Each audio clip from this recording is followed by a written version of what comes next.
فأما عاد فاستكبروا في الأرض بغير الحق وقالوا من أشد منا قوة أولم يروا أن الله الذي خلقهم هو أشد منهم قوة وكانوا بآياتنا يجحدون فأرسلنا عليهم ريحا صرصرا في أيام نحسات لنذيقهم عذاب الخزي في الحياة الدنيا ولعذاب الآخرة أخزى وهم لا ينصرون.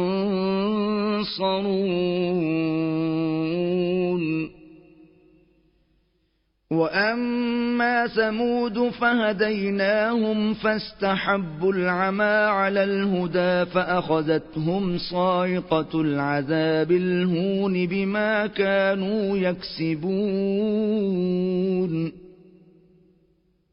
ونجينا الذين آمنوا وكانوا يتقون.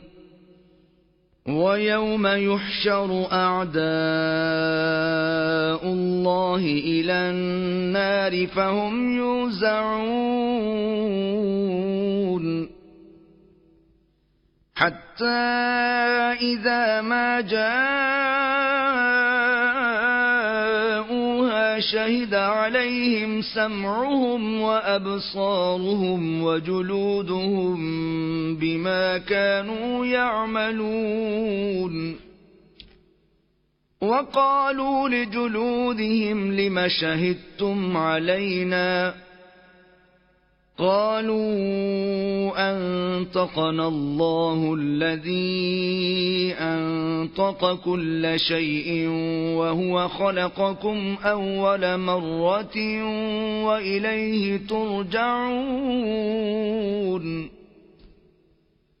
وما كنتم تستترون أن يشهد عليكم سمعكم ولا أبصاركم ولا جلودكم ولكن ظننتم أن الله لا يعلم كثيرا مما تعملون.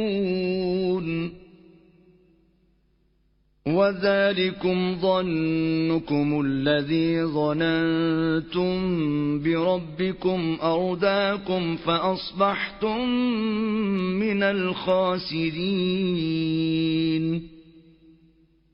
فإن يصبروا فالنار مثوى لهم وإن يستعتبوا فما هم من المعتبين. وقيضنا لهم قرناء فزينوا لهم ما بين أيديهم وما خلفهم وحق عليهم القول في قد خلت من قبلهم من الجن والإنس إنهم كانوا خاسرين.